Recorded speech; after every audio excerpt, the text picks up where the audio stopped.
All right, you want to start, Pam, then? Sure, starting at 2:07. Let me pull up that.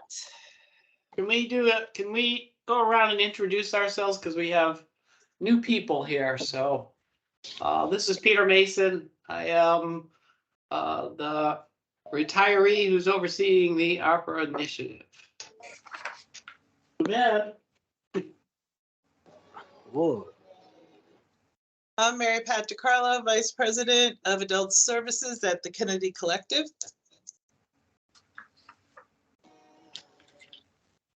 Pam Fields from Mid-State ARC. Brian. I am Holmes, Heather. Oh, sorry. Sorry, Heather. Brian Holmes, parent. I'm Lori. Heather Latora from Marrakesh. Sorry. Hi, I'm Lori Coughlin, a parent of a young woman with ID.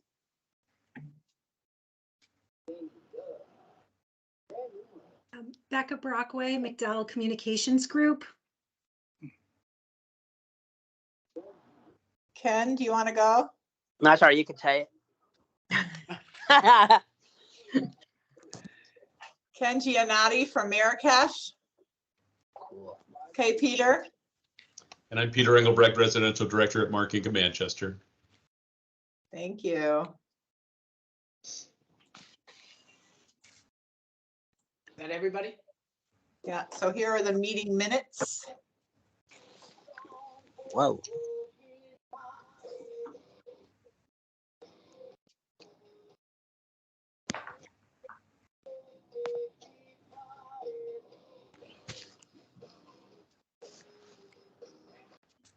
Do I have a motion to accept the minutes? Can I make one change? This is Brian Holmes. I was not in attendance last time on December 15th. Well, Brian, you're just such a big figure that you're there always. I'm in twice. Yeah. Thank you, Peter.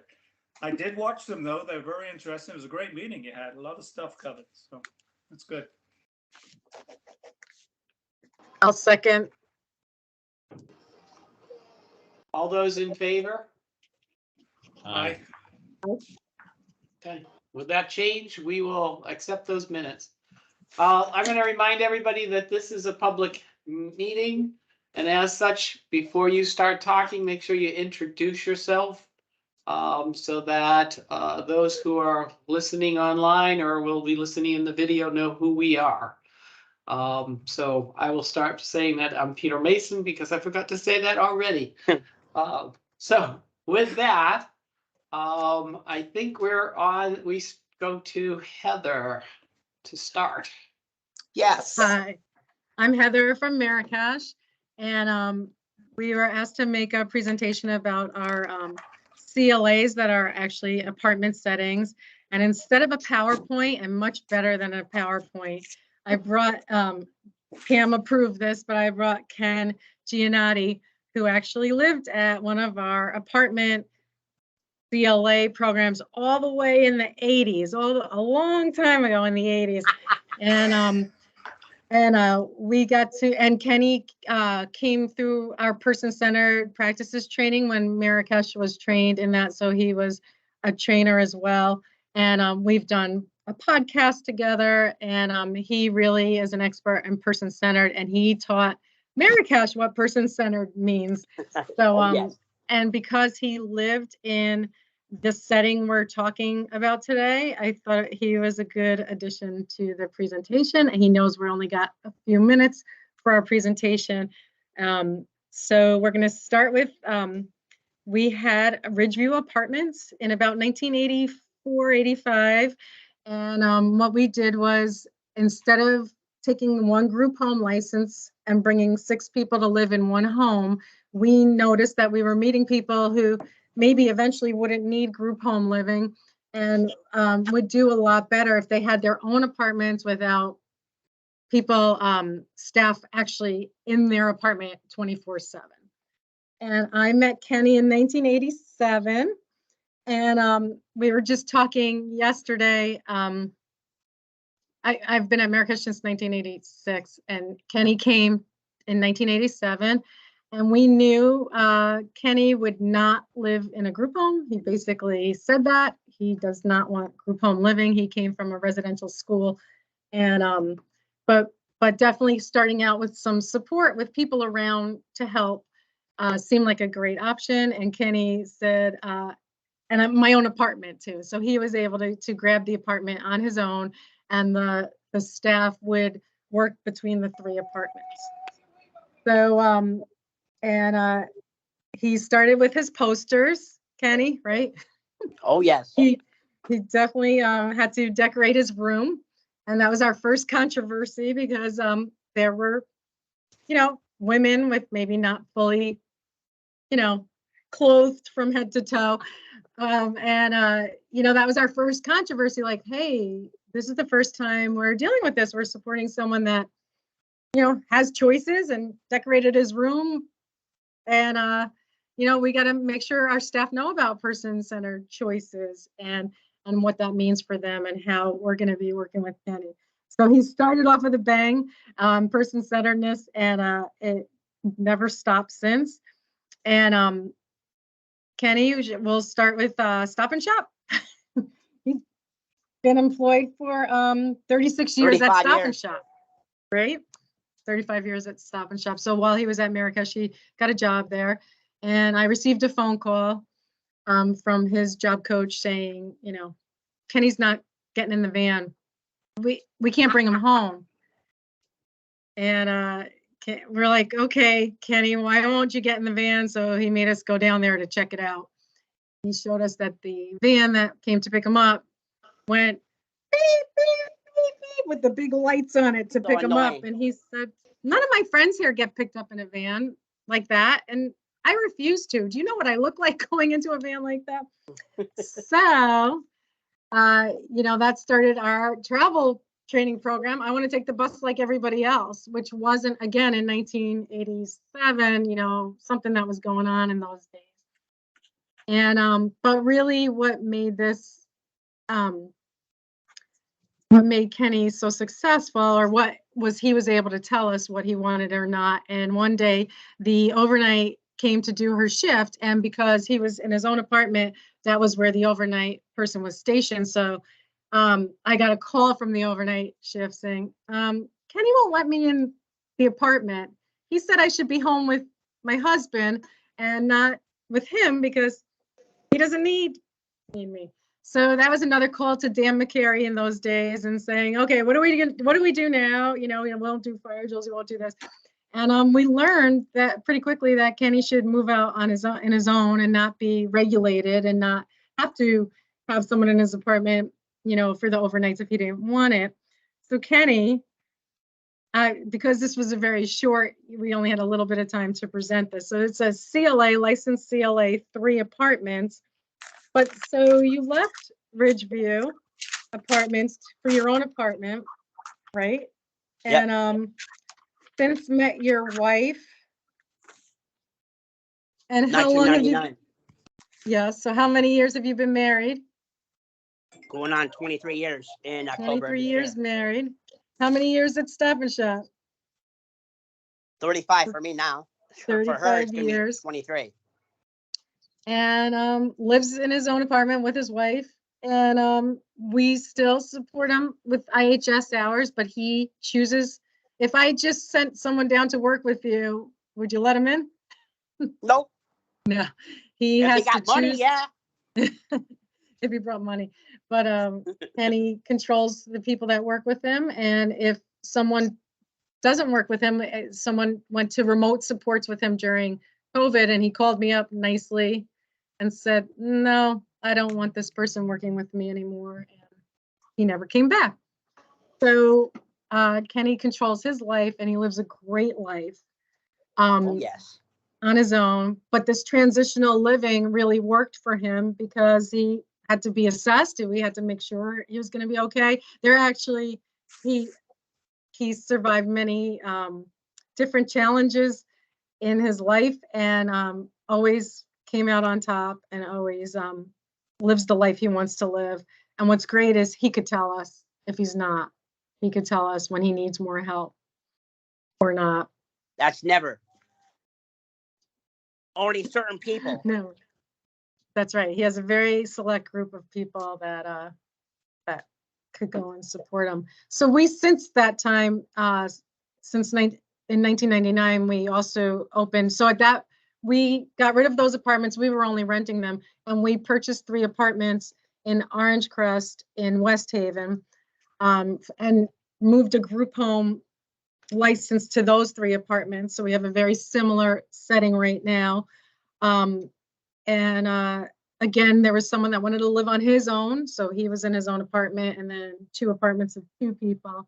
And over the years, people have moved from that apartment, from our Orange Crest apartments, out into IHS. And some of them actually since moved back into group homes because now they're elderly and needed more support. We had someone just move into a CCH that was living at our Orange Crest. We hooked them up with a great friend, and now they live together in a CCH. And we have an emergency placement that came in that was running away from all group homes that he was ever placed in, and not really running away anymore because he has his own apartment. So it works for him. And we don't have a time limit on how long you could stay there. And we recently, and someone in our IHS program, the team was looking at Orange Crest for him to move there. And what was really interesting was at his lawn level, DDS would be paying less for his placement in this CLA setting than they pay in his IHS setting. So that was interesting to learn too, because we don't need as much supports there. So it's a less expensive service model for people as well.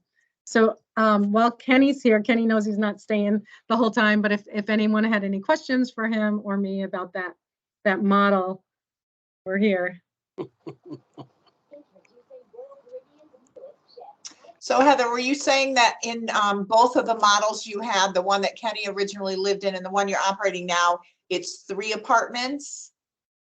For a total Oh, I of forgot to say, that's a great question. It's 3 different apartments, 1 CLA license for 5. Actually, that's 3 CLA licenses, 1 for 2, 1 for 2, 1 for 1. And we also purchased another apartment there for someone that we help through an IHS program. So she's in the same complex. And so if there's an emergency, we know we have staffing there 24/7. But she's in proximity to everybody else there. So she lives there, and her daughter and grandchildren live upstairs, so she could be with her family. And she's in our safety net. And Heather, what's the staffing look like? So typically at this site, we only need to operate with one staff on to the 5 individuals. We had someone move in that needed more support, so we have had, I don't know if it's one-timed or whatever, but we had another person on, but just overnight, there's only 1 person on in that setting. So what's the difference between that and like a clustered?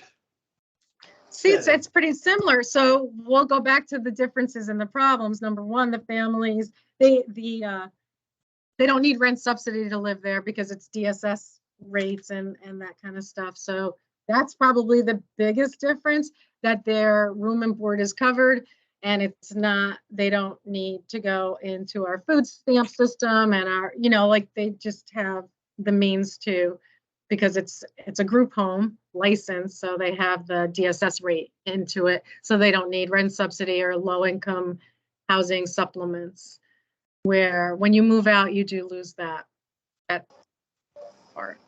But to me, it's like, and it's regulated. So we do get licensed every year as a CLA. So we do have licensing come in. I'm trying to think what else is different. Well, in a cluster, you don't necessarily have staff during the day. You only have that overnight staff from 11 to 7. And then people are staffed for whatever their IHS hours are. Right. So is yours different than that? Yeah, we have the 2 shifts. We don't have during the day. Most of them go to work. So we don't typically have staff during the day. And they also have, what's different between that and a CLA is they have alone time where the staff isn't even there. the staff can leave and go run errands, or in between staffing shifts, there could be an hour or two without an employee there, and someone might come home from work and they're not expecting, they know who to call if there's an emergency, but they're not expecting a staff person to be at the site 24/7.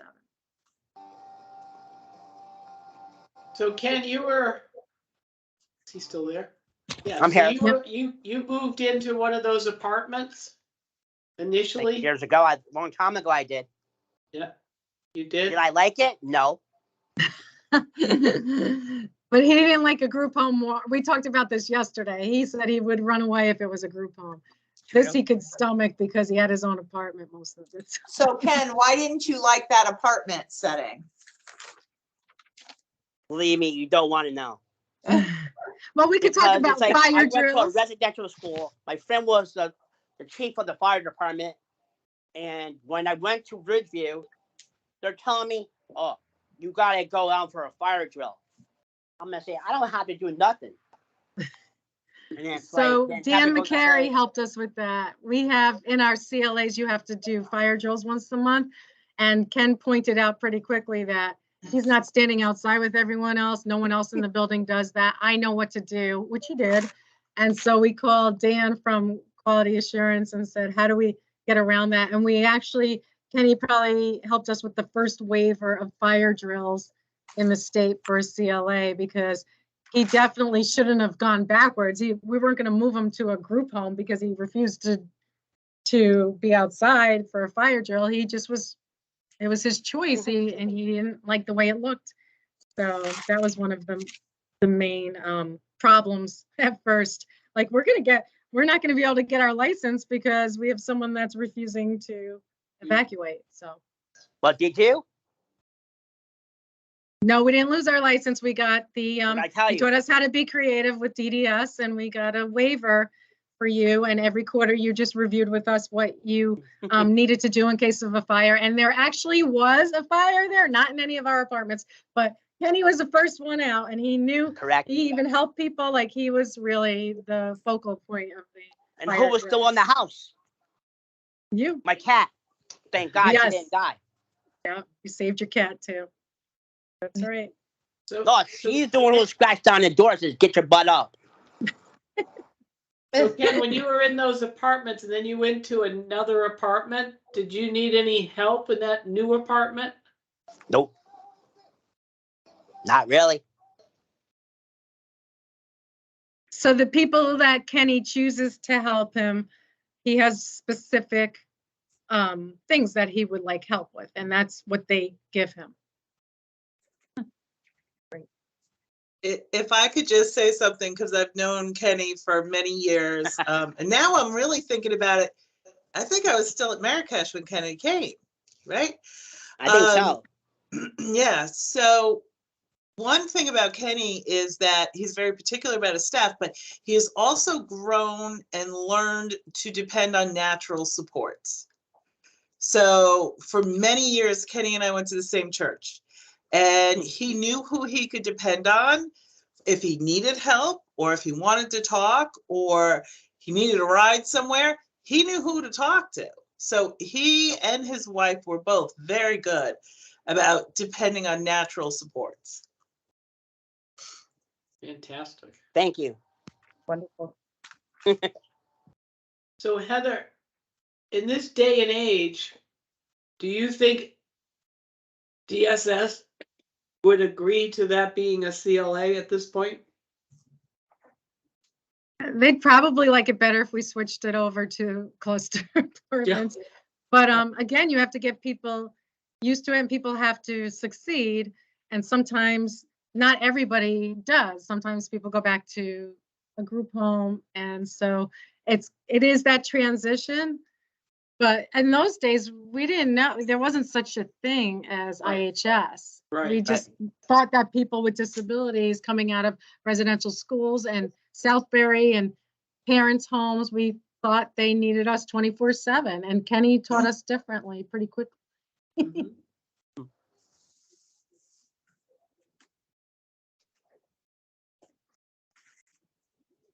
Any other questions for Kenny? Or thank you so much for coming, Kenny. I You're got him welcome. last minute and he wasn't working today, so. Oh, thank God. Yeah. 9 to tomorrow morning. Thank you. Well, thank you, Kenny, for coming Yeah, and thank presenting. you. We really Yeah, thank appreciate you. it. See you, Kenny. Thanks, Say hi to Kenny. Carla All right. for me, okay? Bye. Okay. Bye. See you, Bye. bye. And you could just press the leave button if you see it, Kenny, All the right. one that's, okay? Thank you.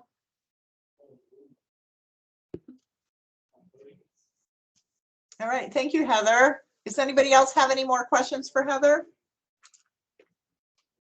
Sounds like a great success story. Heather, this is Lori. I just have one question. So it's considered a CLA, but it isn't 24/7? It is 24. Yeah, no, you're right. It's not really, the staff don't have to be there 24/7, but we have little waivers out. Like if they're allowed to stay a half hour on their own or an hour, I don't know where they are now, depending on who lives there, but the staff don't have to be on proximity. 24/7. Okay. And DSS is okay with it staying as a CLA? Yeah, and I guess we shouldn't point it out now that you and Peter are talking about it. It's a DSS great, DSS just looks at the numbers. They don't look at the actual setting and stuff. I think if they did, they'd probably come back to us and say that this isn't a group home. So we're not going to tell them that. But thank you. That's a very, very interesting model, Heather. Very cool. Thank you. Thank you. Can I, this is Mary Pat from Kennedy Collective.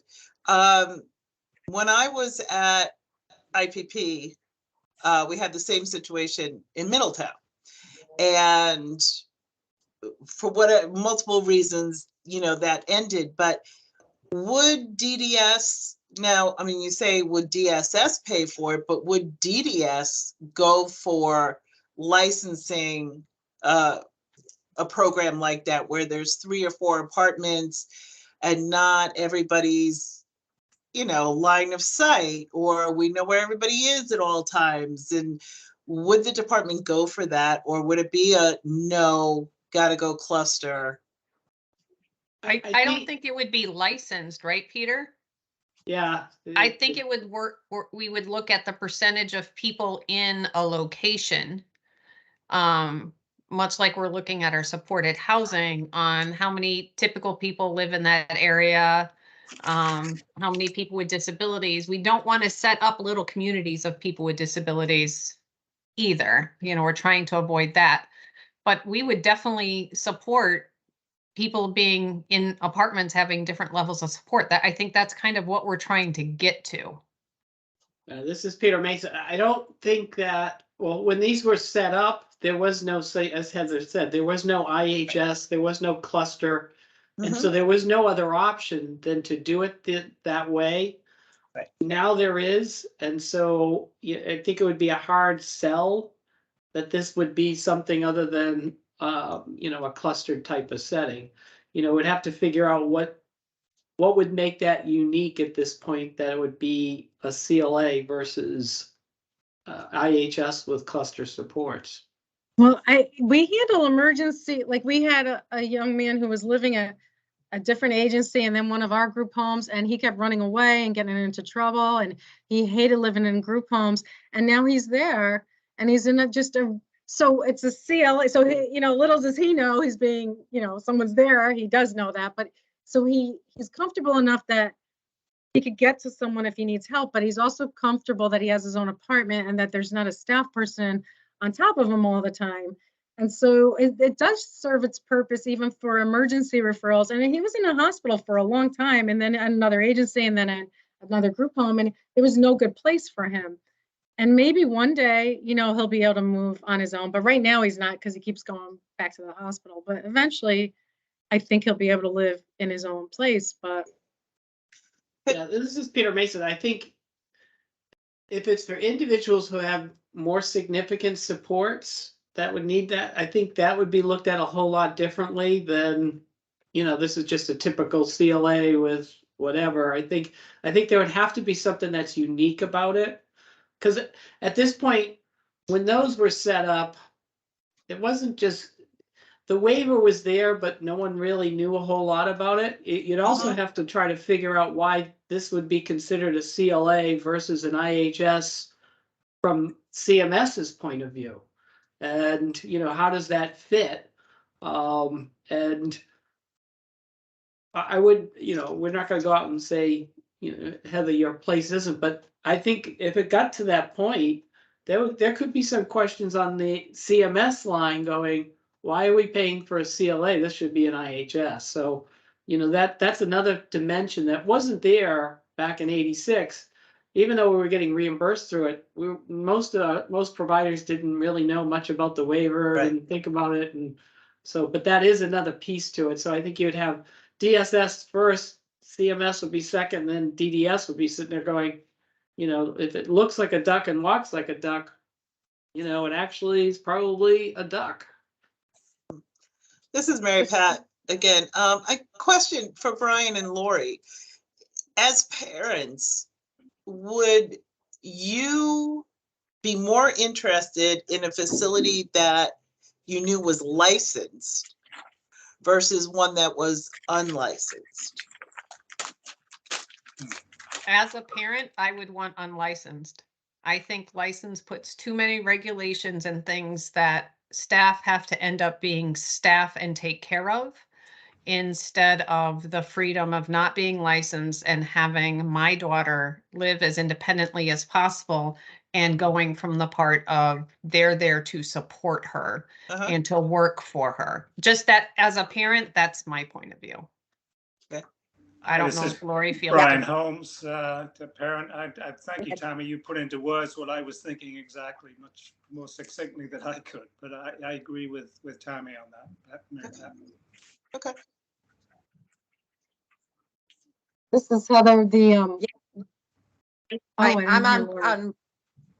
I agree with that as well. The team's there to support my daughter, and her CLA is not licensed. Her CRS rather is not licensed, and it provides the flexibility, and there are pieces of it that with a licensing that puts undue stress on the team. So I agree. Unlicensed is fine as a parent.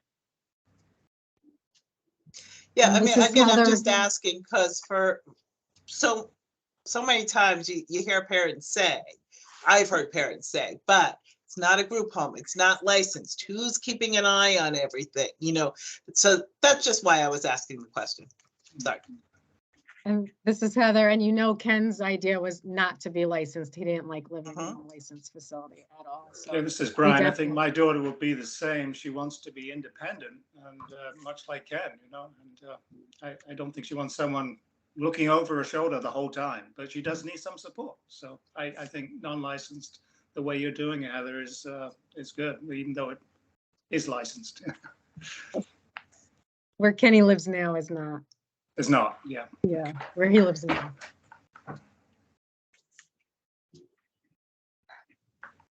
Okay, anybody else with any other questions on that? It's Heather from Marrakesh. If these apartments were accessible, I've just needed this kind of setting for people that needed accessibility. I think that would be great, but and you could do it through an IHS as well. But again, if somebody, never had any opportunity to be independent at all and to start in this type of transitional setting, I'd love it. But obviously that's not going to happen because no one's going to look at this as a CLA again. So I guess I can't get that. Well, I'll tell you, one of the things that I suggested is we have, and I work with our kids. So I work with DCF and I work with those transitioning to DDS from DCF and other agencies, is I would love to come up with a quote unquote college type setting for those 19 to let's say 24, that's where they go. They continue their education if they're under 22. But when they're home, all they're learning is what you would learn if you were in college. How do you get your groceries? How do you make dinner?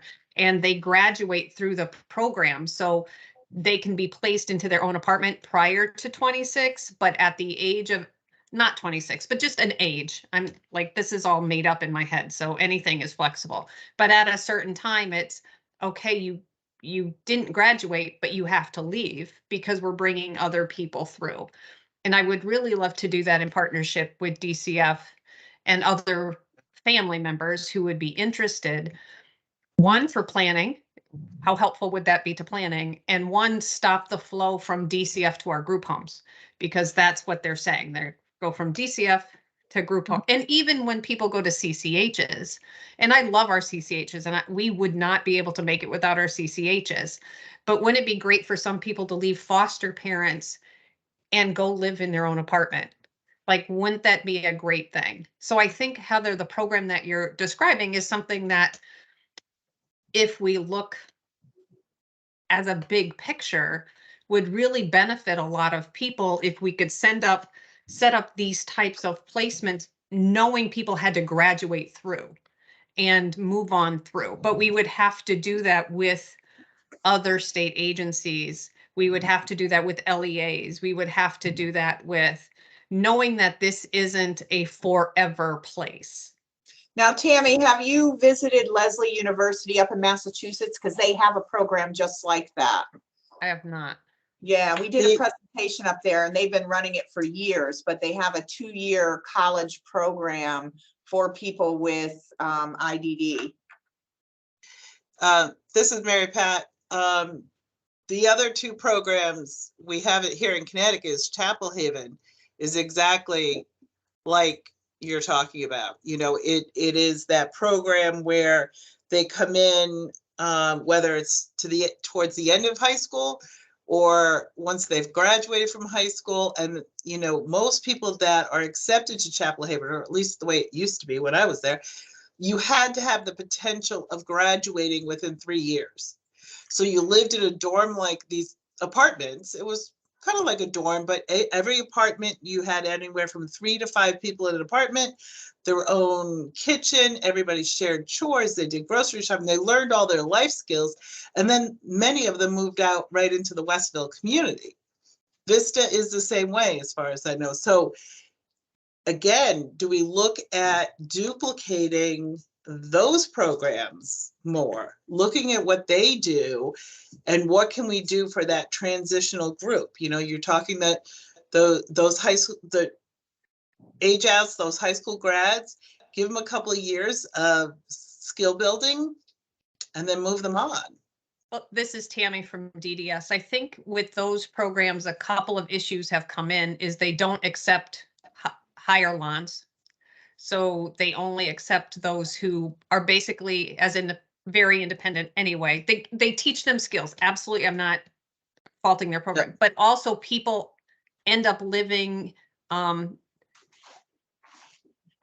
used to live in New Haven. When you would go around those settings, they would say, those people are from that agency because they should have friends, and people with disabilities should be friends with each other. I'm not saying that they shouldn't, but they became identified. Like I can walk through the mall and say that a group home is here. And I want to make sure we're not setting that up as well. People in Chapel Haven and Vista, thank you, tend to stay with Chapel Haven and Vista in those exact areas. I think what I was thinking of, you come here, like you go to college and then you go back, not home, but you go back to your hometown. You get this education and then you choose someplace else to live. I think there's benefits to both. I really, really do. I think when you learn in that community, it's hard to, you know, I went to college with Pam and Pam and I were friends. And so now we want to share an apartment. That's great. And we want to encourage people to have those friendships, but we want to, at the same time, avoid identifying that group of people, because then they're no longer part of the community because they're them and they're all together. Does that make Well, sense? I don't mean that in a. I hear what you're saying, and Okay. I think, I mean, again, I worked at Chapel Haven for about 10 years, and one of the reasons why so many of them stay in that neighborhood is because that's where they've become comfortable being independent in that neighborhood. They know how to take the bus from that neighborhood. They know the people at the bank. They know people at the pharmacy. They can be independent without being afraid in that neighborhood. And I don't think that's all bad either. And from before the time I worked at Chapel Haven, one of the reasons I left Chapel Haven is because I was surrounded by my guys all the time. I couldn't, but there is still also, like I talked about, Kenny, having the natural supports. There are those Chapel Haven folks that are living in Westville that have natural supports because it's, neighbors, people that they've known for years. So I think there are some real pros and cons to that, but I think the pros may outweigh it. And yes, you're right. They only take up to like a certain lawn level, and we need to work on programming for those that have more significant needs. Absolutely. Well, and Chapel Haven's not a program that is waivered, so that's does not qualify. And one of the reasons is that you pay a flat fee for the year. So CMS will sit there and say, well, how much does it cost Peter to be there? And they can't tell you. They just, it's 55,000. Now, I may get some support, I may get a lot of support, but there's no way of knowing the way they do that. So that kind of piece does not fit into how to person-centered piece of it. And so and then I think it's a larger dorm type stuff. I mean, I think there was like, what, 30 people or something in there? Well, yeah, now that it's even Now it's more more, because they have yeah. a couple of residential buildings. Yeah. So then you start looking at, the congregate setting piece of it, and is it how much of it is integrated, and I think But this could there not be a waiver in regards to it being a transitional program? Someone's not going to live there for their lifetime. It's a transitional program, and the waiver would be written as such that somebody gets so many months of training, and if it doesn't work, then the team has to decide where they go from there. But I get it about the funding, but could we not look to write some type of waiver? I mean, I because don't know. congregate livings, college kids do it all the time. You got 300 people in a high-rise dorm at UConn, Yeah, and I think, these conversations, it's leading me to the whole transition piece of it. And what is that transition piece? What does it look like? I think just hearing from some of the different pieces, one of the important pieces is that people have their own place and that supports are provided to them. Now, that person who's providing may do that, in a shared way. But they have something that's their own, even though the bedroom doesn't seem, when you have a CLA, it's a bedroom, and it doesn't seem to have the same kind of thinking as having 3 apartments or the dorm-like setting. I mean, I think, we had a conversation today with the regional directors, and transitional housing is, we're now starting to figure out, what does that look like? What is that? And, how do we start figuring how to incorporate it? And is there a component where it is a monthly fee versus an hourly rate? What are the different pieces, and does that go the whole time? Is it switch over at some point? Some of those things we would have to take a look at. and really start honing in on. But I, just trying to figure out the different pieces to it. So this is a great conversation. So.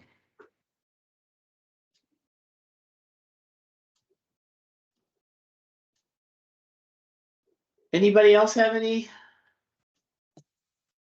comments, questions? This is Lori. I work at a school and we had a transitional program for deaf consumers, and it was a 2-year program. It's really challenging once the individuals get back home and the supports are not in place. You know, they make gains in the program that they're in, but it's challenging because once they went back to Boston or wherever their home was, now you have to try to set up all those services again, and it's challenging. You know, I work with one family in Chapel Haven that their son did very well there, but they brought him home, and we're kind of rebuilding the whole program again. So it's almost as though the transitional services, it's helpful where the individual will continue to live. You know, that's just what I've seen with some of the individuals in our transitional program here at the school. You know, they did very well, but now they're back home and the families are trying to rebuild, and ERS is trying to, rebuild services in their new setting. You know, I don't know. I've seen that as a challenge, versus someone being in their own community and starting to build those transitional services within their own apartment. Yeah, that's just been my experience. No, I think that's. Hold on, I just lost my screen.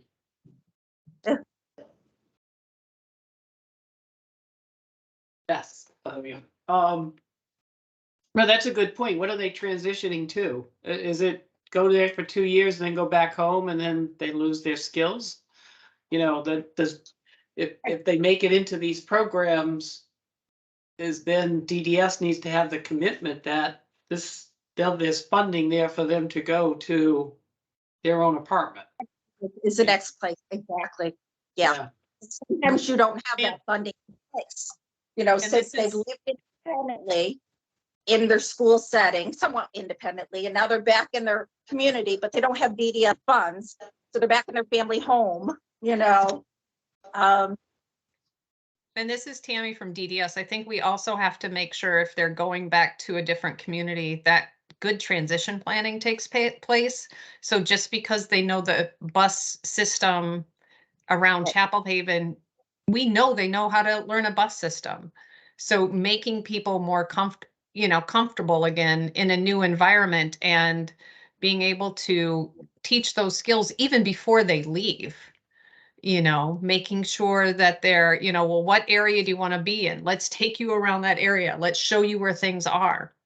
I think that's all on us to ensure good transition planning and supports along the way. And if that means, we're funding one agency to do certain things and another agency to do another as the transition takes place, I think we have to find a way to really match that and make services work for an individual. Yeah, absolutely.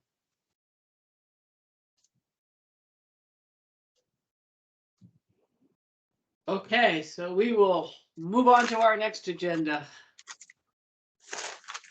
Rebecca Brockway is here from McDowell Communications, and she's going to give us an update of where we're at. And go ahead, take it away.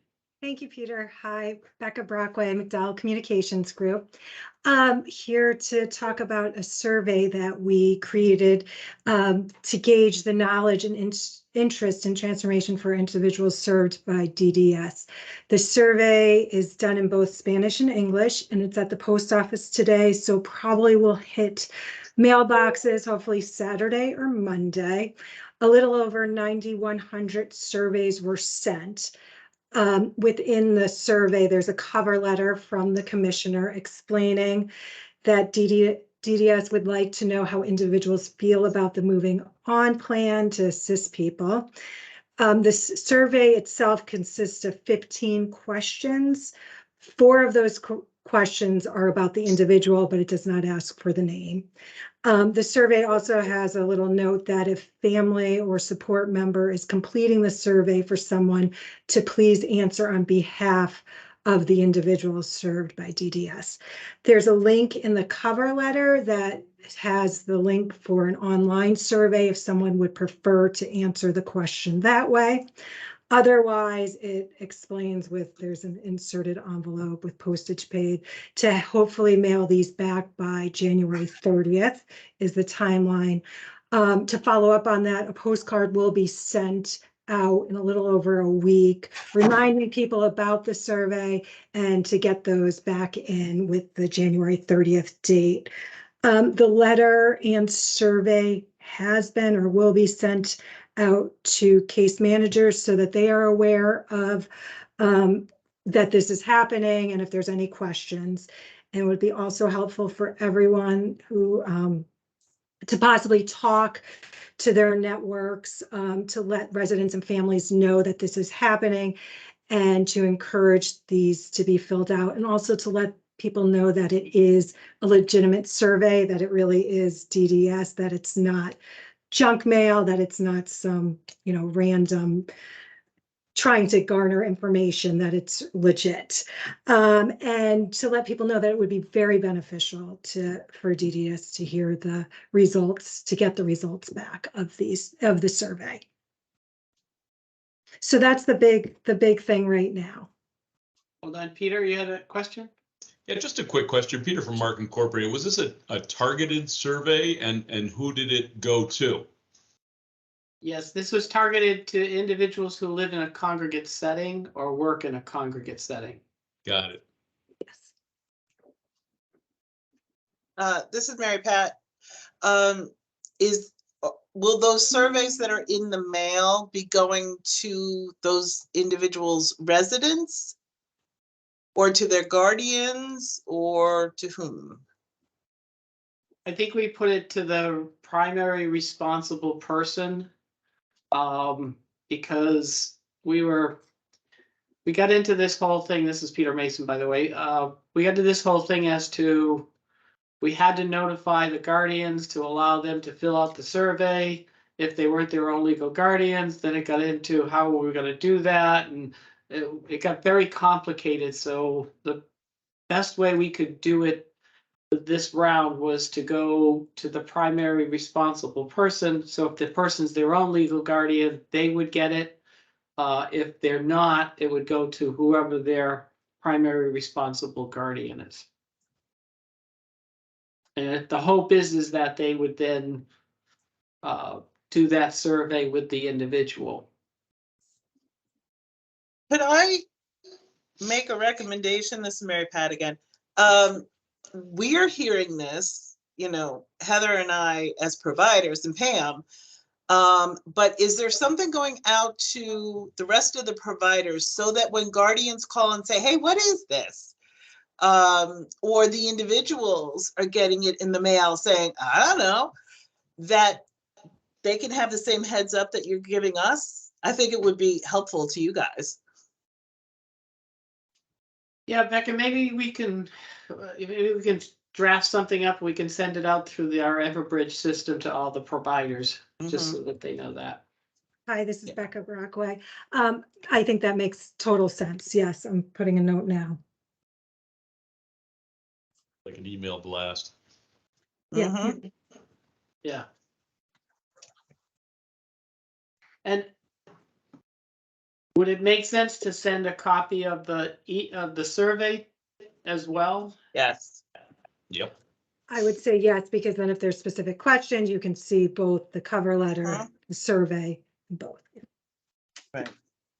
And this way too, for those that maybe, their group home managers may be able to help them fill out the survey, et cetera, So this will just help us get the communication out to our guys that this is going to be coming in the mailbox at the group home.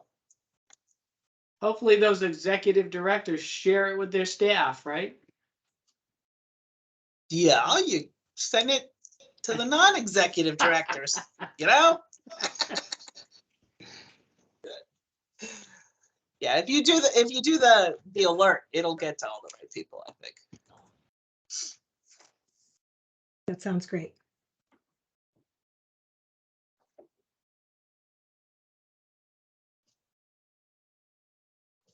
And Becca, do you want to just give a little thing about McDowell and what the rest of it's going to look like for this group? Sure. Myself, McDowell Communications Group, we're here in Hartford. There's one of four of us, five of us working on this from here, from our office. And we can continue to give updates to your group, other groups. There will be a follow-up survey we'll do later on. Once messaging is created, after working with everyone to create messaging on the plan, to continue to get the word out, to let people know what's happening. Anyway, so feedback is always great for us, and happy to be invited to any of your meetings. And we're going to be doing, this is Peter Mason, we're going to be doing testimonials and videos in terms of individuals and trying to get the word out of the different places people can live and what, where they live, how they like it, challenges that they may have had and stuff like that.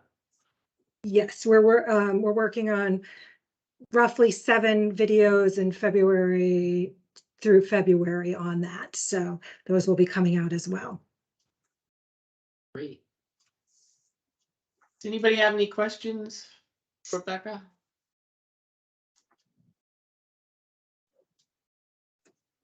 Okay, great. Pam, you want to take it from here? I don't have the agenda on the top of my I'm head. gonna pull that up right now.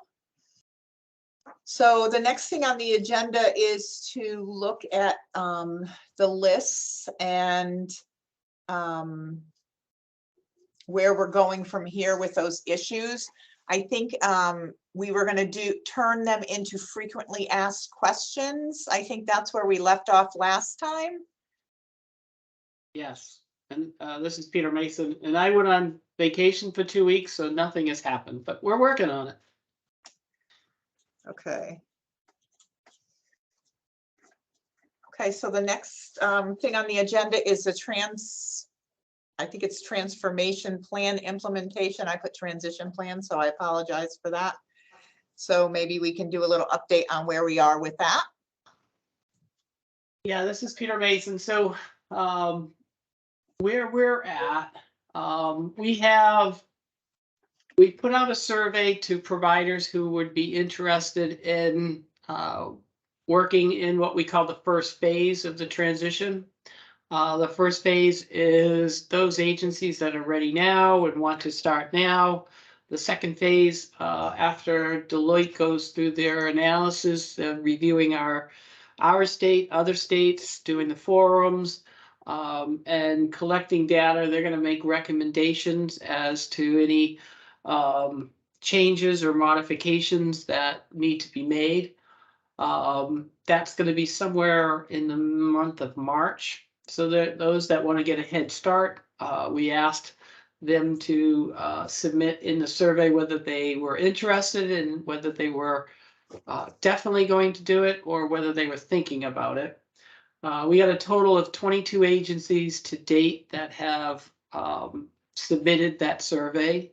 Of the 22, I believe 11 said that they wanted to start immediately.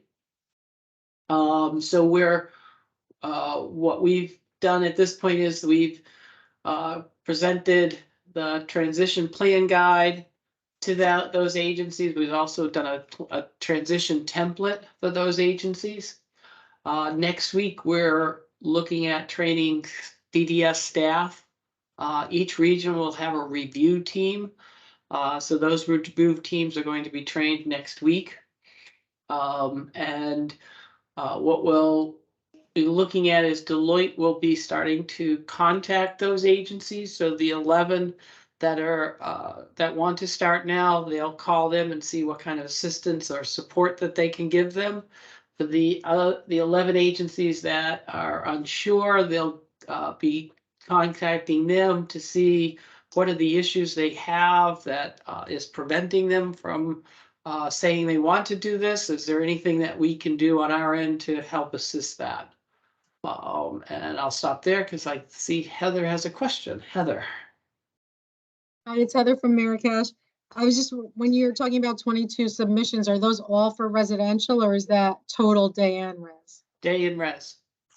Yeah, it was a good variety between day and res. We had most of the representation was between the north and the south, less so in the west. But there was one from at least all three regions, so we're able to get a good look. Some, for the most part, especially in the first phase, people are looking at maybe a program or two. But one agency did put their whole agency, so it's a wide variety. And we kind of look at this first phase as almost like a learning phase for us as well. That, how does this process work? How do we make it usable for people? And so that we can go forward with that. So we're pretty excited that we got that many. I was thinking we got a handful and I would have been happy. So 22 is a good amount. And I just had one more question or one more comment on what we're covering and addressing. So since our last meeting, agencies did receive a letter about rates. And how could you not bring it up since we've always brought it up? So I'm sorry, but I have to. But the ARPA initiatives are also based on the lawn rate. And I spoke to some execs that are saying, well, is there like a solid lawn rate list of our people, or are we gonna get one, or is that, it's kind of, we're not sure about the system with the lawn rates. And I know that this will be dependent, the incentives will be dependent on that, so just a question. I know they sent out the new rates. They would have said that for January 1st to start, I think. Are you asking what each person's rate is? Is that what you're saying? There's not a list for each person? I just think it's not clear on what people's, documented lawn rates are. And I just, we get the cameras list, we get a list of our CSA, our group CSAs, but I don't see a list from DDS where we could double check and make sure the lawn rates for the people are correct, or if we don't have the most updated one, because that's something to take into consideration. If it's a group home of 4 people and they're moving out, we just want to be really clear so you can figure it out, like what would that look like? I'll bring that back. Go ahead, Tammy. No, this is Tammy from DDS. I was going to talk to resource administrators about something about the same thing, about getting everybody at the right rate. I know they have something in mind with the new rates to look at the current lawns and put everybody at the rates, but I can double check that. Peter might be better at it than I am, but I can double check that as I just, Well, Peter's supposed to be retired. I think what they're looking for is to get a list of everybody with their lawns. Right, but we would have to do that ourselves to be able to adjust it, so we should be able to share that. Yeah, so I think we need to bring that back and figure out how that would work. Because I know when we've done it in the past, those lawns were included in the rate piece to it. I don't know what they're doing on this part. So we'll have to bring that back and see what the plan is. So. This is Mary Pat. If I could make a suggestion, if the lawn rates could be put on the authorization spreadsheet, that would be wonderful. So can you explain that to me, Mary Pat, just so I can, this is Tammy, I'm sorry, if you could Right. just, so on the On the big authorization, spreadsheet. you want to put what their lawn is? Right, on the big spreadsheet. It's on the individual authorization, but it's not on the spreadsheet. So to add just one more column out of the many that are there and put their present lawn score in would be fabulous. Because otherwise, you know, like right now I'm working on doing, you know, comparisons, and I have to go somewhere else and look up somebody's lawn score and put it into the spreadsheet, et cetera. So that would be wonderful if they could do that. My point, just kind of following up on Heather's, is that yes, it would be great to know what everyone's new rates are going to be in an official spreadsheet from DDS, because one of the questions that was brought up on Tuesday to Scott was, are all individuals, one, being brought up to their lawn score, those that aren't at lawn, and those that are above the lawn score, what are we getting for them? Are they getting a percentage on top of? Are they being brought down to their lawn score? Because until we know that, we don't really know what money is available to those people. Does that make sense? This is Tammy from DDS. I think yes, it definitely makes sense. I know when I talked previously with Sean about this, it was everybody was going to go to lawn. Except those, of course, that have a URR approval, which we have to figure out how to make those adjustments on that Okay. side, which I think is harder than those that don't have URR are a lot easier to figure out than those with URR. But I think the talk was everybody should be at their lawn anyway or close to. So Not residentially. Day Well, program, yes, but not residentially. it's And disappointing. they're far to hear. from it. That's Yeah. disappointing to hear. Okay, so I can bring that back to Sean and I can talk to him. Right. So the other thing too, just to keep in mind with that, is that there are people who deals were made before we had lawn scores, Yeah. that their funding was going to be this. And they've gotten, you know, percentage increases and whatnot, but those deals were made a long time ago. Are those deals going to be honored? So those that are above the lawn, this is Tammy, deals were made. What should have happened, I'm not promising you this did happen. I'm not making No, any it did not. promises. I'll tell you right But now. what Yeah. was supposed to happen is they were supposed to be put in the URR database as a lifetime approval. So when we looked at it, we would know that they could always have that amount with the adjustments being made. Adjustments are always being made. But when we look at it, money is not taken back. So that's what was supposed to happen with those folks, which is why it takes so long to do these adjustments in the background, because it's not as easy as you have 5 people, here's your adjustment. We have to look at every single person, every single discussion that took place. But that was what was supposed to happen.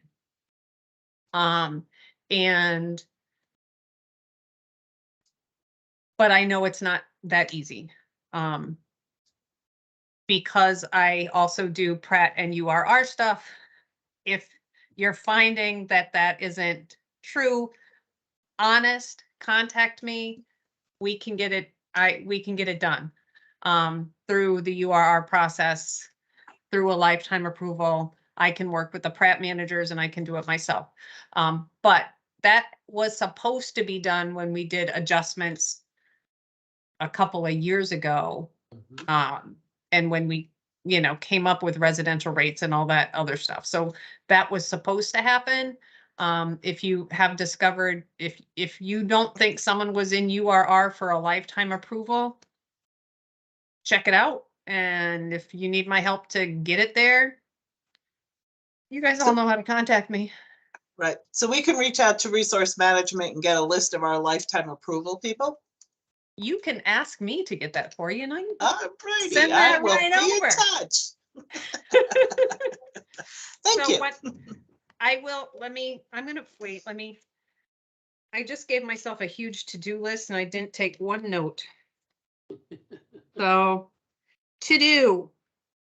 So what I will try to do is get for each agency, those that are with URR and their current approval status.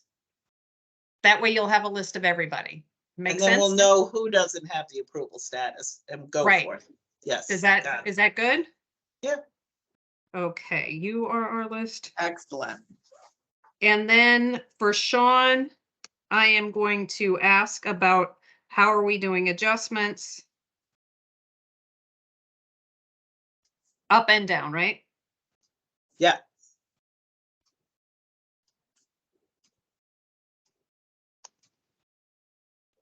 I thought there was one more thing. What else did I promise I would do? Because, I didn't make a note of it. Oh, Or we're going to Peter. put the lawn scores on the spreadsheets. There you go. And just so you know, when we do that, we do look at comprehensive versus behavior and put the higher score. Mhm. And what's the spreadsheet called, Mick? Just so I know. Hey, Heather, it's The the, group CSA, yeah. group CSA. I'll double Alrighty. check. I actually took notes this time, so all three of these things I will follow up on. This is Peter Mason, and this is why one of the things that we're trying to do is a new case management system that includes the authorization systems. So that you'll be able to, if we get this right, you'll be able to go on there yourself and pull it all off and wouldn't have to go to us. So that's what we're trying to do. So hopefully that works. Did you say that again? I didn't know that you guys were working on that. That's exciting. Yeah, as part of this is that we need a new case management system. We have what we call cameras, and it's an Right. old system, and so what we're trying to do is combine that with an authorization system so that they're together. And we're also trying to make it so that it's in an electric format that providers would be able to sign in to their agency. They'd have all their people there, the IPs should be there, the lawns will be there, everything should be there, so you don't need us anymore, you'll have it all at the tip of your fingers. That'd be great. Thank you. Of course, that's if it all works the way we want it to, so, but that's the goal. So, what was I gonna say? Can I ask the providers that are out there, what was the initial reaction to the rates? Positive, negative? That's what I thought. This is Pam Fields. I know at our agency, we were happy that the rates were adjusted, but can you hear me? Yeah, you got an echo. Sorry, we were happy that the rates were adjusted. However, doing the analysis from July to November with the bridge funding, we were short $300,000. So that was a concern. I guess you should go back to Operations Center and ask them about that. I'm sure Becky has. This is Mary Pat. We're still analyzing it. I think there were more questions, such as those that were under lawn, over lawn, and that weren't Scott wasn't able to answer. And so I think until we get answers on some of those questions, the determination is still kind of hanging out there. So far it looks pretty good, but we're not done analyzing everything yet. Yeah, this is Peter over at Mark Incorporated, and we're kind of in the same boat. We've done a cursory once over, and we're diving a little deeper to get some more information. We've historically been a low-cost provider for years and years and gone through numerous right sizings, and keep it coming, we always say. Keep it coming. This is Heather from Marrakesh. We didn't do all of our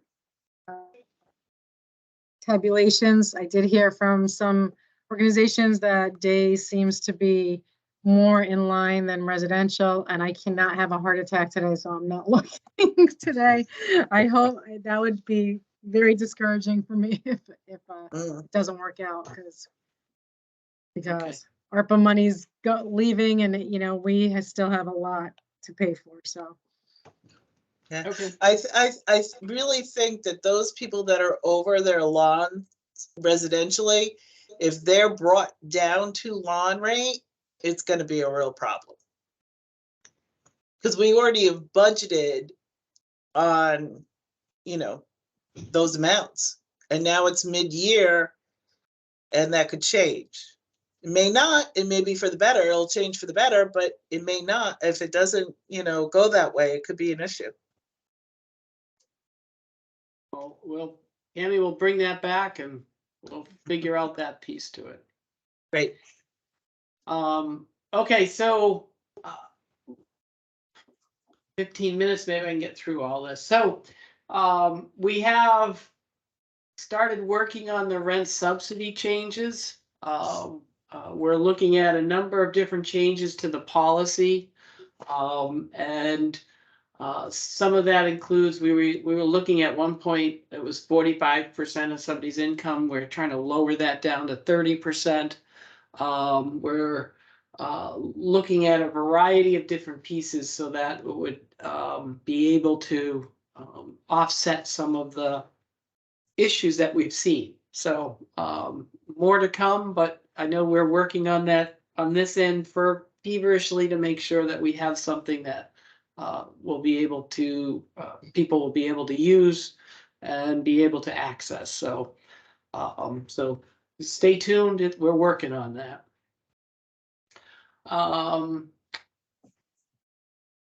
Let's see. So in terms of some of the communications, that there should have been a letter that's gone out to all the families at this point. It was supposed to go out before Christmas, and I have not got that confirmed, but I thought it went out. But if not, we'll get that out soon. It's supposed to start getting people up to speed of where we're at. We're doing the stakeholder forums, and we have the provider stakeholder, one of the day provider stakeholders starts next week. We've got, we broke that down into, I think there's 20, we're trying to keep it to a level of like 20 to the session. At this point, I think we're gonna probably expand that a little bit to get all those individuals who wanted to be in, so make it up to like 24. We spread that out between the ARC and the Alliance, and then we left a number of spots for those that are unaffiliated. Our goal here was to make sure that we got a good cross section of people, and I think we've done that between the trades and getting this out.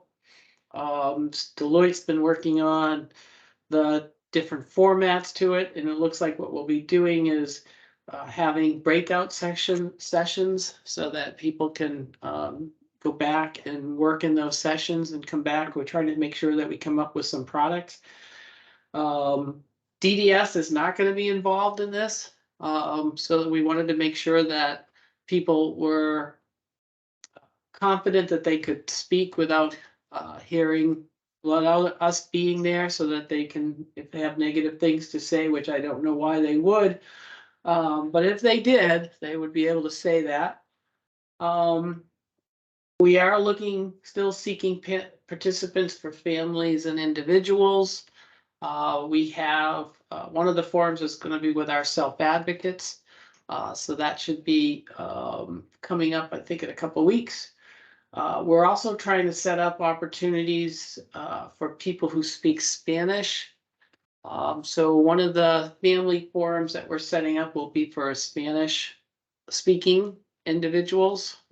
So if you or your agency knows of anybody that would like to participate, please let us know. We are setting up We're gonna be issuing through our DDS engagement committee, we're looking at setting up a quarterly ARPA newsletter that we would send out to our DDS staff to keep them informed. And whether that's then something that we can also send to everybody, that's the thing that we'll be looking at, but we want to make sure that we keep everybody informed. In terms of starting phase 2 for our analysis, Deloitte has been reviewing other states, and they've gone through they've gone through our program, they've gone through other state agencies, and they've done 5 other states.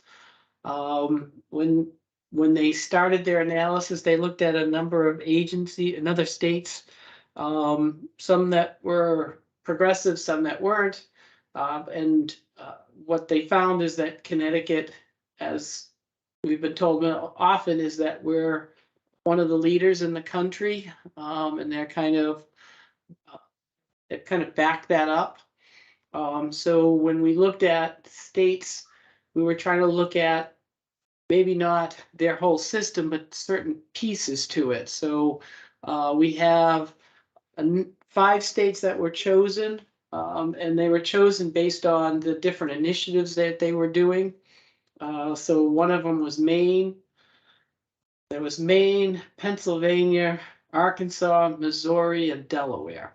So we kind of try to get a variety of places to see what they do, how they've done it, and what particular things they've done that we thought would be apropos to DDS.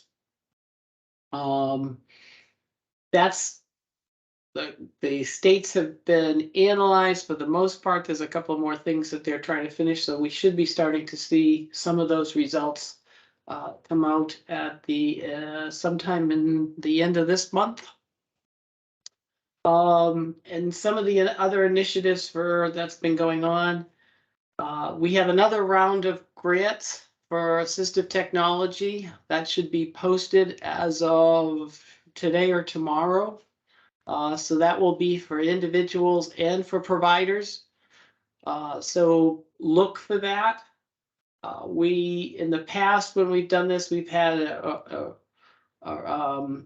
opening and end date. We're kind of keeping this a little more open-ended, so that people can access that when they're ready.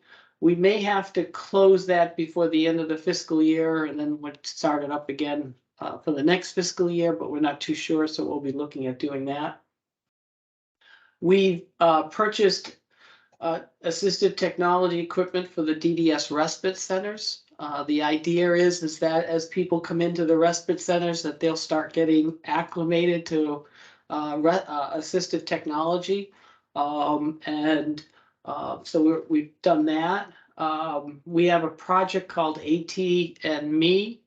We're going to be training our self-advocates who will then be going out and doing peer-to-peer training with individuals on technology and trying to get them on the use of certain technologies.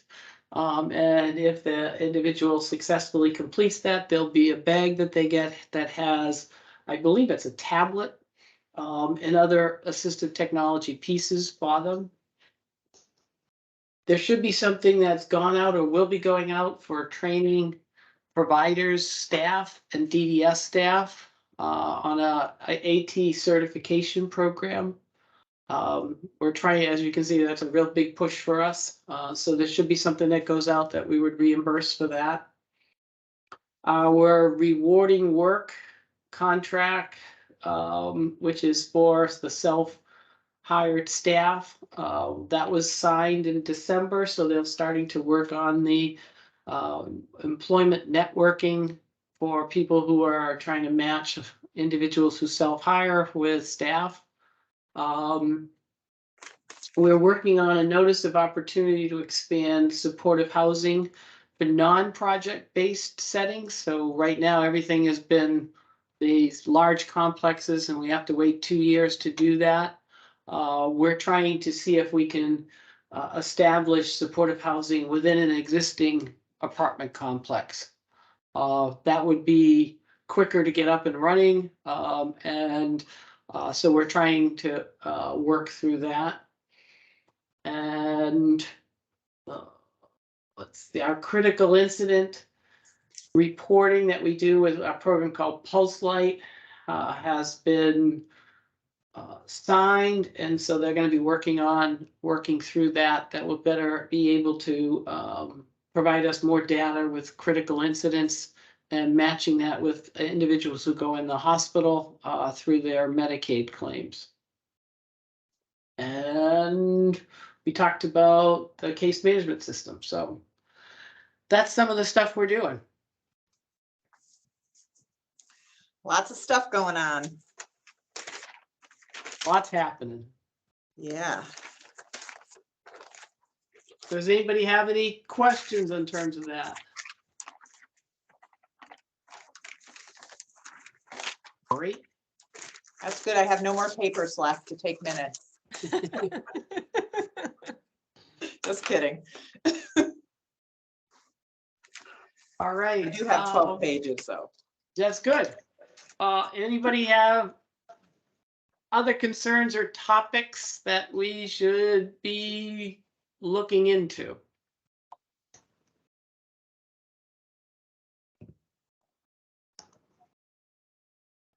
I would like to look at some, or look more into the side services needed to help people be successful in the independent living area.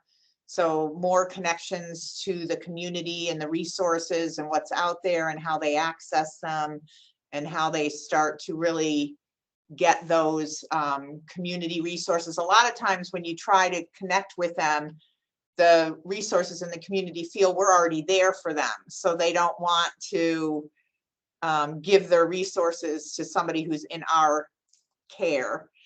So I think that's something as we move more into the community, we're going to have to start working at. It's almost the same line where people don't realize that it's an ADA requirement that if you don't know how to do your banking, the banking has to help you. Like you have to go in there and they have to help you. If you go into a grocery store and you can't shop yourself, they have to provide you with a personal shopper. It's the law. So it's a lot like that. There's all these resources out there, but the community is so used to us doing everything for people that we've been excluded from participating in those resources. So trying to connect our people to them has been very challenging. Oh, that'd be fantastic. Let's Well, and bring that up. I think we're used to doing it, so I don't think people know that they can ask for that. I mean, Right. I would have never thought that. I would love to send Chantel to the grocery store with her list and say, drop her off and say, I'll be back in an hour. Someone will help you. Yeah. No, that's great. I think that's fantastic. That's great. Does Okay. anybody have a contact at 211? That I know 211 is we can call and get information, but is there and Peter, maybe you know this, but does DDS have a contact at 211 where we can say, listen, DDS would really like a list of this. So can you give us a list of all community locations that accept Medicaid that do psychiatric med oversight that we can then pass along? Do we have a list of after school programs? Do we have a list of whatever that we can then get that from 211 and hand it out to providers and they can look at it for their towns? It's really hard to do that one-on-one for us, but I didn't know if anybody had a contact at 211 that we could come up with categories of what we would like separately to then hand out. Anybody know? Well, no, I think 211, I think they're funded through DSS. So you may want to call Dawn Lambert and she may know somebody who's over there. Thanks, Peter. I think this is Mary Pat. I think, that a good point though is that we don't refer people enough to 211. And we say, okay, well, we'll help you with that. We'll help you with that. But ironically though, too, is I get calls all the time because 211 has referred people to us for assistance. They think that because we do residential, that we find people apartments and, just all that kind of stuff. And I'm like, no, but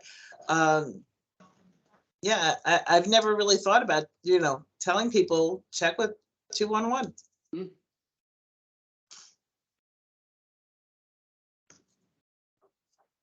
All right, it is 3:30. Great. Okay. Thank you, everybody. All right, see ya. All right, Have have a a good great one. day. Take care. Okay. Take